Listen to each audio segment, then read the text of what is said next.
Hello. So yeah, this is my real voice, and thank you so much for helping me hit 100 subscribers. Oh my god. The only thing I want to say to you guys is Skibidi Sigma Alpha Wolf E Kitten. Okay, never mind. I'm being satire. Okay, ignore what I just said. Anyways, here is the long-awaited lore, and I am very aware that I'm late. But, oh well. I mean, no one's gonna stop me from being late, right? So yeah, lore time. Woohoo!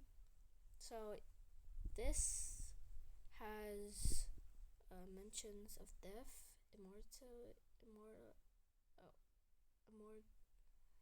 immortal things. Yeah, sure. And it also, what else bad does it have? Hold on, real quick. Oh yeah, it also had that. It says, you can see what I'm pointing at. Damn it. Guys. And what else does it have? Being left out, corruption. Well, not like presidents and stuff and politics, but I mean like corruption as in if you've ever watched the amazing digital circus, then you'd know. But like, that kind of corruption. Not abstraction exactly, but yeah, there's some not so good stuff in this, but yeah. Oh yeah, and also like brutal murder. Anyways, characters. Project Shrimp, which human name is Crow. BB. No, go away. So that's what you'll be addressed as for most of the time, and never mind. Yeah, she's a trap star. Cough, cough. Definitely not that. In the form of an immortal body undercover as human to help regulate chaotic areas. B. Made in 2009. You hear that? She's an unk. Okay, and then there's Project X Raven, where her human name is Raven. We'll just call her that for the whole time. Same thing as Project Shrimp, I guess, but created 1 year after Project Shrimp was, which is 2010. Also an unk. Let's just put creator, okay? Creator. No, go away. Her real name isn't wanted to say, because, I don't know, she doesn't prefer her real name said. And she's my OC, not me, okay? If you ever find me, in a video, you'll see me labeled as author. This is creator. We are different people. Keep that in mind. Anyways, the creator of the two immortals and a scientist. What else am I supposed to say? Oh yeah, so she has long black hair, white hats, a lab coat, and black boots. She likes to tease a lot and is very lazy, kind of like me. And remember how I said soul earlier? It might relate to something, but don't look at me, okay? No spoilers. Boss. That's creator's boss. Yeah, that's basically it. She has long, dark brown hair, glasses, a scientist uniform, and yeah, she's usually formal and stern with creator, but friendly and calm with the immortals, I guess. That's it for the characters. You'll meet more further on, but meh. Chapter 1. A start! One rainy day, Crow and Raven were at school having lunch, which was mystery meat slop or something like that. And then, Crow's just, Raven, this tastes like ass. By the way, looks and personality, because I forgot to add them. And this is only for the immortals, by the way. Raven has black jeans with a blue t-shirt, blue hair in a bun, glasses, fingerless gloves, and some candy. Candy as in the bracelet, by the way. You can read that. Read it.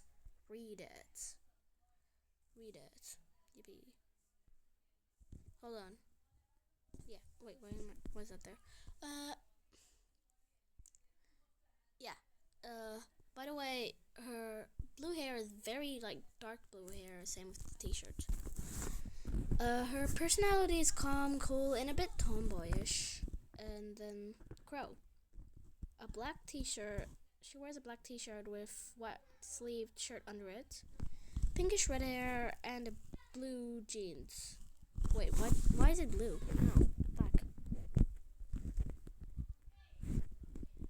Yeah. She has black jeans, okay? Her personality is excited, obnoxious, and caring. No. They talked and giggled, having fun. A girl walked by, wearing a skirt, leg warmers, a hat, slightly brownish skin, blonde hair, and a sweater, and that catches Crow's attention. Who's that? She says, slightly love-struck. Then Raven replies, I don't know, but she looks weird. She looks cool. Crow says to that. Dude, Raven said. What? Crow complains. Raven, never mind. Crow's just staring at the girl in awe, probably in love, while Raven is shifting her eyes from Crow to the girl, a bit weirded out. So Raven says, a bit awkward. I'm gonna go talk to her. Crow exclaims. Fine, see how that works out, Raven mumbles to herself. What? Crow asks. Nothing, Raven says. Still mumbling, by the way. Chapter 2. The cool girl. Oh yeah. Then Crow approaches the girl. Hi. Oh hey. The girl says. Oh, by the way, Crow was the one who said hi. If you don't know how to read, that outfit really suits you. Crow compliments. Oh, thanks. Who are you anyway? The girl asks. I'm Crow. How about you? Says Crow. Oh, I'm Mia. Says the girl. And no, I did not take inspiration from Koki. Okay, that's the first thing that came up to my head. Okay. Cool name. Crow compliments. Thank you so much, Mia says. Let's Crow and Mia chat. Raven just watches in the background, a bit awkward. After a few minutes, they walk over to Raven. Raven, this is Mia, Crow says. Hello, Mia greets. Hey, Raven says in a slightly annoyed tone, finding the fact that Crow had other friends annoying. Oh, I gotta go. Class starts in a few minutes. Bye, Mia says. Cool, bye, Crow replies. Bye. Crow. Hold on, wait. I accidentally said Crow for Raven. Actually, Raven was the one who said cool, bye. And Crow was the one who said bye. I'm not actually even sure anymore. Chapter 3. Boring class. Then awkward silence between Crow and Raven until Crow realized, oh, we've got class right now. Meh, let it be. It's biology anyway, Raven says. Yeah, fair enough, Crow implies. And they talk about stuff, having fun for 15 minutes until they're 15 minutes late, and then they rush to class, only to realize that class was delayed and they didn't skip anything. Chapter 4. Going home! After class, then school ends. The mortals clutching their bags, walking to their house, or basically lab. That was exhausting. If you can't read it, then just exhausting. She complained, dragging out the word exhausting, but I can't blame her, lol. Yeah, for real. Let's go before Creator gets mad, Raven says. Yeah, lol, Crow says. As they walk to their house, they chat and laugh, as per usual. Soon they reach their house/lab. Chapter 5. Creator and Boss. Oh yeah, this is where you finally meet them, guys. Hehe.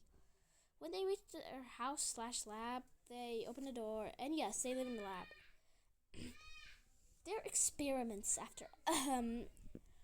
Anyways, they walk in to be greeted by the creator. Hey, it's my favorite experiment. How was school? Raven Crow just replied, Good. Creator's boss, best known as boss for both of the immortals and creator, walks in, then greets the immortals as well. Hello, Project Shrimp and Project Raven, which is their actual names, like creation names. How was your school? Fine, I guess, Raven says. She says, setting her backpack on the floor and taking off her shoes. Good to know, boss says. Okay, yeah, I feel very sick for some reason. Anyways, Crow also takes off her shoes and sets her phone down. Then they walk to their room. Yes, they share a room. They live in a lab after all, not much space for living. When they reach their room, they close the door hard, but not exactly a slam. Then they go doom scroll on whatever social media apps they have. Chapter 6, Supper Time! After a few hours, then it's supper time. I know the immortals are experiments, but they are still living and prefer food even if they don't need it to survive. Creator walks into the immortals' room and says, Hey, supper is ready. Go eat, lol. And the Raven just replies, Yeah, we'll be in there 5. Yeah, Crow adds. Okay, Creator says as she walks out, heading to the kitchen. After a few minutes, the immortals come and eat. After supper, they go to sleep, aka stay up until 12 without Creator and Boss noticing. XD. Chapter 7, Feeling Bad. The morning is a school day, and immortals are getting ready for school, choosing what to wear, what to eat for breakfast, etc., etc. But Raven, she felt a bit off. It's like she's got some kind of malfunction, but Creator sent her to school anyway.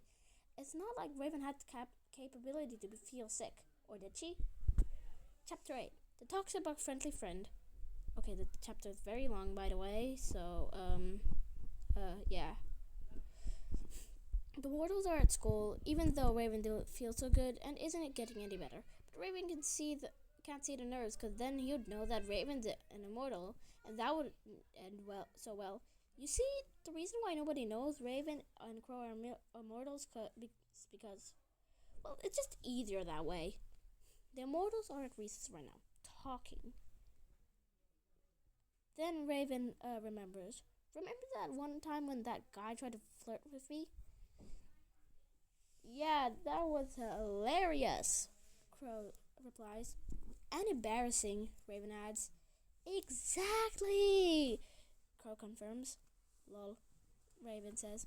Lol, Crow says.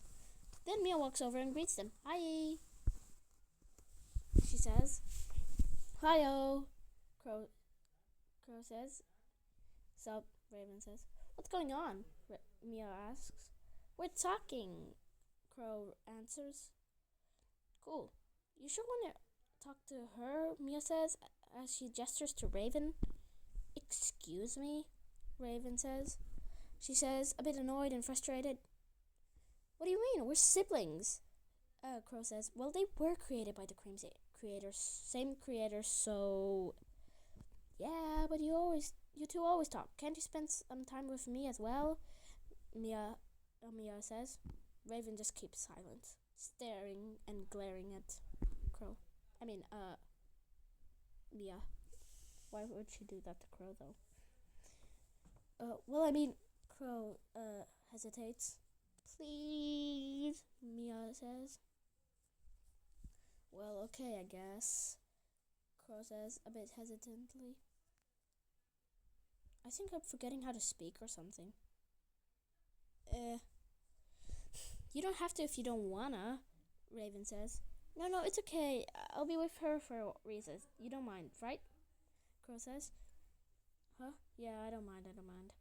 Raven says, clearly frustrated. Oh, okay. Good, Crow says, feeling a bit guilty. So, let's go, Mia says. Yeah, let's go, Crow says. Bye. Mia doesn't answer and just immediately starts yapping to Crow. Hold on. Hold on. Why is immediately yapping to Crow? Mm-hmm. And then Crow's also not paying attention because, well, they're talking, you know? Chapter 9. The corruption. Yes, this is also a very long chapter. After school, Crow goes to hang out at the mall with Mia, who is just trying to drag Crow away from Raven, which is pretty obvious. Raven reaches home and goes immediately to her room to read, still feeling off. While turning a page, she realizes that her arm has this black thingy. She quickly covers it up with her sleeveless gloves and hopes that nobody notices, even if they probably will. Over time, it grows day by day until it infects her whole arm, and more. One day after school, when Crow's at the library and Raven comes home, she passes it out in her room and wakes up with only one thought. Kill everyone! Whoa. The black thingy was apparently a malfunction or corruption. It has infected her, and now her soul is also corrupted. Woohoo! Hold on, why is that a he? No, go away. Go away, guy.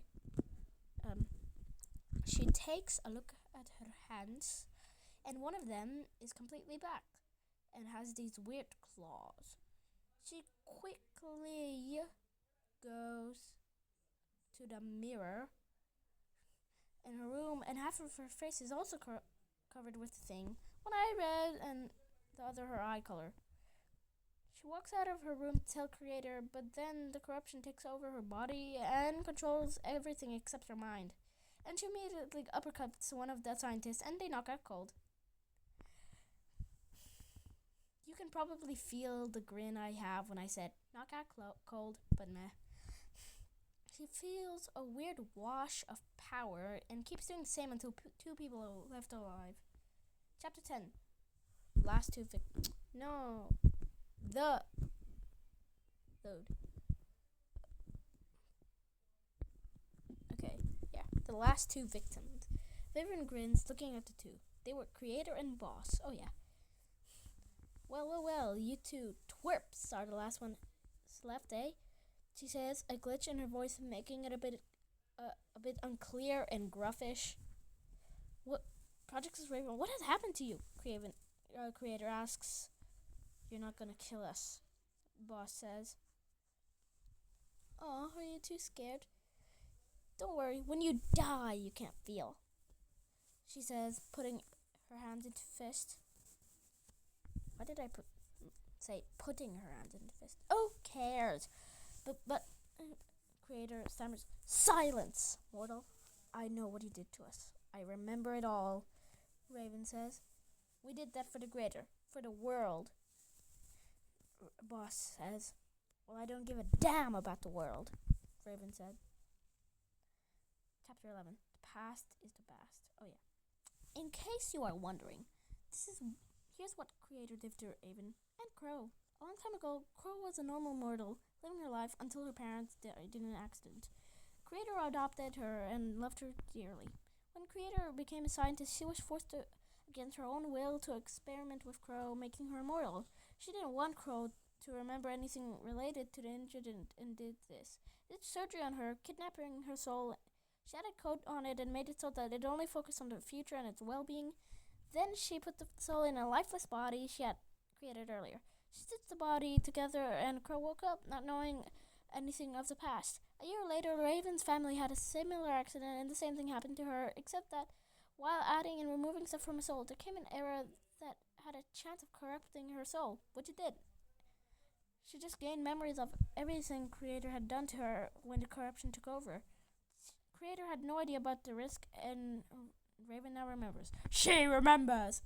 Chapter 12. The last chapter.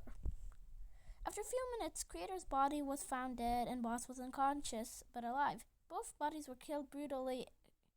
Crow wasn't home yet, but her surprise would fill the air when she found what she would find out. Oh, you got what you deserved. Good to know, Raven says. Wait, what? Wait, there's another chapter? Wow, said the F, huh? But let's be real, I'd never do that to my characters. So this is all a story that Raven and Crow made up. Unexpected ending, huh? None of these are canon events. In fact, Crow and Crow and Raven are mortals, and their adoptive parents are the creator and boss in question. They just made up that story. I don't know why. And yes, their parents are lesbian. The actual see, this is the actual end. I can't scroll anything anymore. Sniff. But yeah. Alright. This ended. Bye. And thank you once again so much for 100 subscribers.